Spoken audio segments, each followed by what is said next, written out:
اعوذ باللہ من الشیطان الرجیم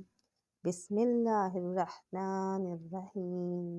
نحمدہ ونصلی علی رسولہ الکریم رب اشرح لی صدری ویسر لی امری واحلل عقدۃ من لسانی یفقہوا قولی۔ سورہ بقرہ کی آیت نمبر 261 کا ترجمہ اور تفسیر پیش کیے جا رہے ہیں۔ مثل و مثال الذین، جو لوگ ینفقون خرچ کرتے ہیں اموالہم اپنا مال فی سبیل اللہ اللہ کے راستے میں، کمثل ماء حبۃ ایک دانہ انبتت اگیں سبع سات سنابل بالیں فی میں کل سنبلۃ ہر بال مئۃ 100 حبۃ دانہ واللہ اور اللہ یضاعف بڑھاتا ہے لمن جس کے لیے یشاء چاہتا ہے، واللہ اور اللہ واسع وسعت والا علیم جاننے والا ہے۔ ترجمہ: مثال ان لوگوں کی جو خرچ کرتے ہیں اپنا مال اللہ کی راہ میں ایسی ہے کہ جیسے ایک دانہ، اس سے اگیں پھر 7 بالیں، ہر بالے میں 100 دانے ہوں، اور اللہ بڑھاتا ہے جس کے واسطے چاہے، اور اللہ بے نہایت بخشش کرنے والا ہے۔ خلاصہ تفسیر کچھ اس طرح ہے کہ جو لوگ اللہ کی راہ میں یعنی امور خیر میں اپنے مالوں کو خرچ کرتے ہیں، ان کے خرچ کیے ہوئے مالوں کی حالت عند اللہ یعنی اللہ کے قریب ایسے ہے جیسے ایک دانے کی حالت جس سے فرض کرو 7 بالیں نکلتی ہوں، جن میں سے ہر ایک بالی کے اندر پھر 100 دانے ہوں۔ اس طرح اللہ تعالیٰ اس کا ثواب 700 حصے تک بڑھاتا ہے، اور یہ افزونی اللہ تعالیٰ جس کو چاہتا ہے بقدر اس کے اخلاص اور مشقت کی عطا فرماتا ہے، اور خدا تعالیٰ بڑی وسعت والے ہیں، ان کے یہاں کسی چیز کی کمی نہیں، اور وہ سب کو یہ افزونی دے سکتے ہیں، مگر ساتھ ہی جاننے والے بھی ہیں، اس کے لیے نیت اخلاص وغیرہ کو دیکھ کر ہی عطا فرماتے ہیں۔ جو لوگ اپنا مال اللہ کی راہ میں خرچ کرتے ہیں، پھر خرچ کرنے کے بعد نہ تو اس کا دیا ہوا اس پر زبان سے جتلاتے ہیں اور نہ ہی برتاؤ سے اس کو آزار پہنچاتے ہیں، ان لوگوں کو ان کے عمل کا ثواب ملے گا ان کے پروردگار کے پاس جا کر، اور نہ قیامت کے دن ان پر کوئی خطرہ ہوگا، اور نہ ہی یہ مغموم ہوں گے۔ ناداری کے وقت جواب میں معقول و مناسب بات کہہ دینا، اور اگر ساحل بدتمیزی سے غصہ دلا دے یا اصرار سے تنگ کرے تو اس سے درگزر کرنا 1000 درجے بہتر ہے ایسی خیرات دینے سے جس کے بعد اس کو آزار پہنچایا جائے۔ اور اللہ تعالیٰ تو خود غنی ہے، کسی کے مال کی ان کو تو حاجت نہیں، جو کوئی خرچ کرتا ہے اپنے واسطے، پھر آزار کس بنا پر پہنچایا جائے، اور آزار دینے پر جو فوراً سزا نہیں دیتے اس کی وجہ یہ ہے کہ وہ حلیم بھی ہیں۔ اے ایمان والو، تم احسان جتلا کر یا ایذا پہنچا کر اپنی خیرات کے ثواب بڑھنے کو برباد مت کیا کرو، جس طرح وہ شخص خود خیرات کے اصل ثواب ہی کو برباد کر دیتا ہے جو اپنا مال خرچ کرتا ہے محض لوگوں کو دکھلانے کی غرض سے، اور ایمان نہیں رکھتا اللہ پر اور یوم قیامت پر۔ مراد اس سے کہ بقرینہ نفی ایمان کے منافق ہے، تو اس شخص کی حالت ایسی ہے جیسے ایک چکنا پتھر، فرض کرو اس پر جب کچھ مٹی آ گئی اور اس مٹی پہ کچھ گھاس پھوس جم بھی گیا ہو، پھر اس پر زور کی بارش پڑ جائے سو اس کو جیسا تھا ویسے ہی بالکل صاف کر دے۔ اسی طرح اس منافق کے ہاتھ سے اللہ کی راہ میں خرچ ہو بھی گیا، ظاہر میں ایک نیک عمل جس میں امید ثواب ہو معلوم ہوتا ہے، لیکن اس کے نفاق نے اس شخص کو ویسا ہی کوڑا ثواب سے خالی چھوڑ دیا۔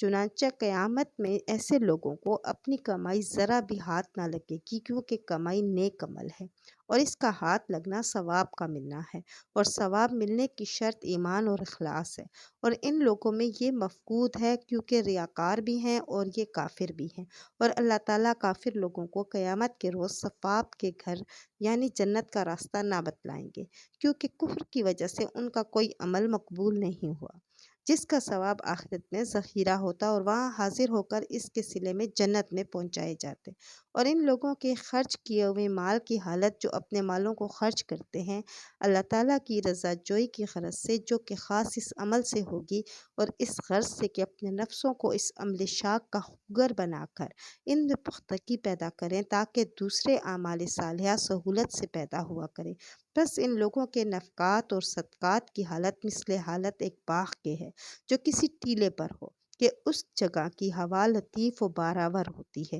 اور اس پر زور کی بارش پڑی ہو، پھر وہ باغ لطافت ہوا اور بارش کے سبب اور باغوں سے یا اور دفعوں سے دونا چگنا پھل لے کے آئے، اور اگر ایسے زور کا مینہ نہ پڑے تو ہلکی ہلکی پھوار یعنی خفیف بارش بھی اس کو کافی ہو، کیونکہ زمین اور موقع اس کا اچھا ہے تو اللہ تعالیٰ تمام کاموں کو خوب دیکھتے ہیں، اس لیے جب وہ اخلاص سے دیکھتے ہیں تو ثواب بڑھا دیتے ہیں۔ بھلا تم میں سے کسی کو یہ بات پسند ہے کہ اس کا ایک باغ ہو کھجوروں کا اور انگوروں کا، یعنی زیادہ درخت اس میں ان کے ہوں، اور ان کے باغ کے اور اس باغ کے درختوں کے نیچے نہریں چلتی ہوں جس سے وہ خوب سرسبز و شاداب ہوں، اور اس شخص کے ہاں اس باغ میں علاوہ کھجوروں اور انگوروں کے بھی ہر قسم کے مناسب میوے ہوں، اور اس شخص کا بڑھاپا آ گیا ہو جو کہ زمانہ زیادہ احتیاج کا ہوتا ہے، تو اس کے اہل عیال بھی ہوں جن میں کمانے کی قوت نہیں، اس صورت میں اہل و عیال سے بھی اس کی توقع خبرگیری کی نہیں ہوگی، بس وجہ معاش صرف وہی باغ ہوا۔ سو ایسی حالت میں یہ قصہ ہو کہ اس باغ پر ایک بگولا ہے جس میں آگ کا مادہ ہو اور پھر اس سے وہ جل جائے، ظاہر بات یہی ہے کہ کسی کو اپنے لیے یہ بات کبھی بھی پسند نہیں آ سکتی۔ پھر اسی کے مشابہ تو یہ بات بھی ہے کہ اول صدقہ دیا کرو یا کوئی اور نیک کام کیا کرو جس کی قیامت میں کارآمد ہونے کی امید ہو، جو کہ وقت ہوگا غایت احتیاج کا اور زیادہ مقدار قبول ہوگا، انہی اطلاعات میں پر پھر ایسے وقت میں معلوم ہوگا کہ ہمارے احسان جتلانے یا غریبوں کو عطا دینے سے ہماری طاعات باطل اور بے برکت ہو گئی۔ اس وقت کسی سخت حسرت کی ہوگی کہ کیسی کیسی آرزوؤں کا خون ہو گیا۔ بس جب تم مثال کے واقعے کو پسند نہیں کرتے ہو کہ اب طلائع طاعات کو کیسے گوارا کرو گے، اللہ تعالیٰ اسی طرح نظائر بیان فرماتے ہیں تمہارے سمجھانے کے لیے، تاکہ تم سوچا کرو اور سوچ کر اسی کے موافق عمل کیا کرو۔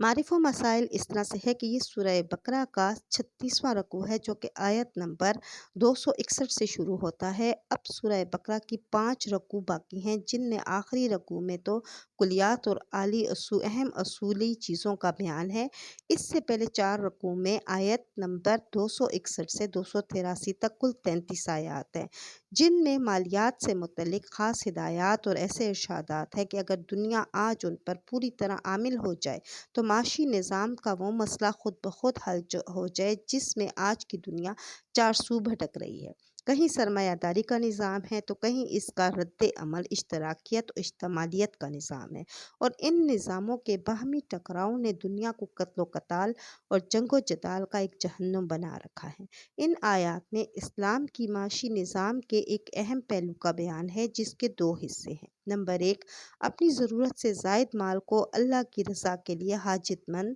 مفلس لوگوں پر خرچ کرنے کی تعلیم جس کو صدقہ و خیرات کہا جاتا ہے۔ دوسرے، سود کے لین دین کو حرام قرار دے کر اس سے بچنے کی ہدایت۔ ان میں سے پہلے 2 رکوع صدقہ و خیرات کے فضائل اور اس کی ترغیب اور اس کے متعلقہ احکام اور ہدایات پر مشتمل ہے، اور آخری 2 رکوع سودی کاروبار کی حرمت و ممانعت اور قرض و ادھار کے جائز طریقوں کے بیان میں ہے۔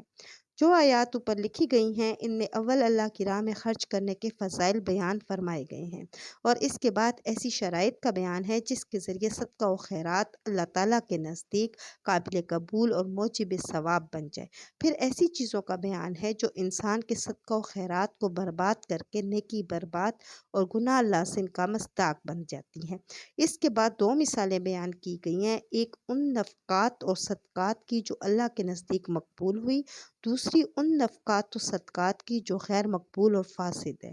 یہ 5 مضمون ہیں جو اس رکوع میں بیان ہوئے ہیں۔ یہاں ان مضامین میں پہلے یہ جان لینا ضروری ہے کہ قرآن کریم نے اللہ کے راستے میں مال خرچ کرنے کو کہیں بلفظ انفاق بیان فرمایا ہے، کہیں بلفظ اطعام، کہیں بلفظ صدقہ اور کہیں بلفظ ایتاء الزکوٰۃ۔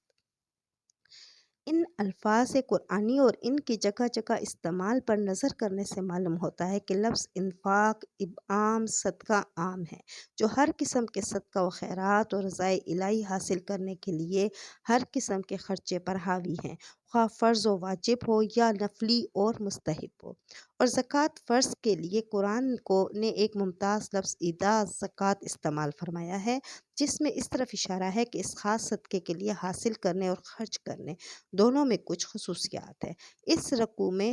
اکثر لفظ انفاق سے اور کہیں پہ لفظ صدقہ سے تعبیر کیا گیا ہے، جس کا مفہوم یہی آتا ہے کہ یہاں پر عام صدقات و مبررات کا بیان ہے۔ جو احکام یہاں ذکر کیے گئے ہیں وہ ہر قسم کے صدقات اور اللہ تعالیٰ کی راہ میں خرچ کرنے کے لیے سب صورتوں کو شامل و حاوی ہے۔ اللہ کی راہ میں خرچ کرنے کی ایک مثال پہلی آیت میں ارشاد فرمایا ہے کہ جو لوگ اللہ کی راہ میں خرچ کرتے ہیں، یعنی حج میں یا جہاد میں یا فقراء و مساکین و بیواؤں یا یتیموں پر یا بنیت امداد اپنے عزیزوں دوستوں پر، اس کی مثال ایسے ہے جیسے کوئی ایک شخص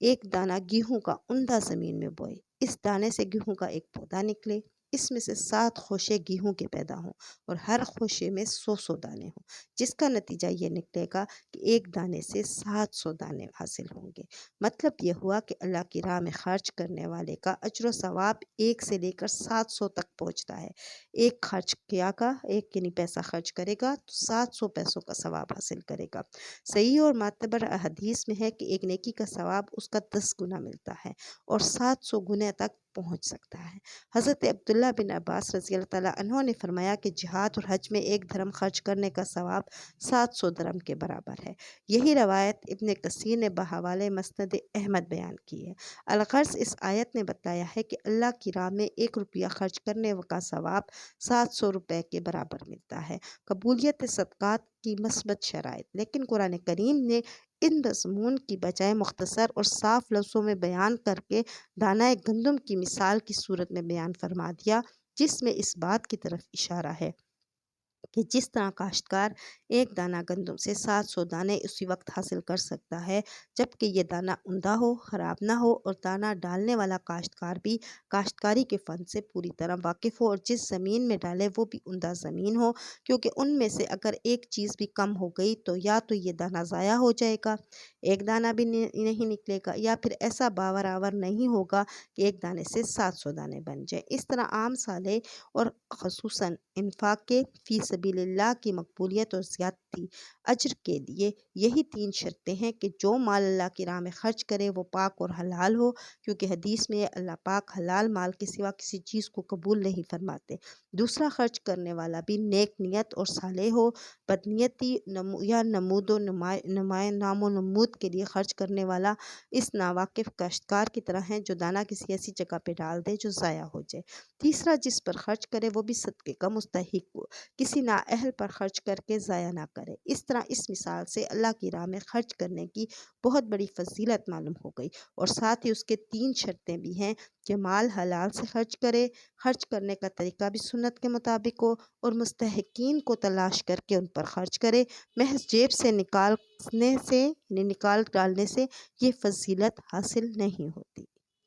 صدق اللہ العلی العظیم۔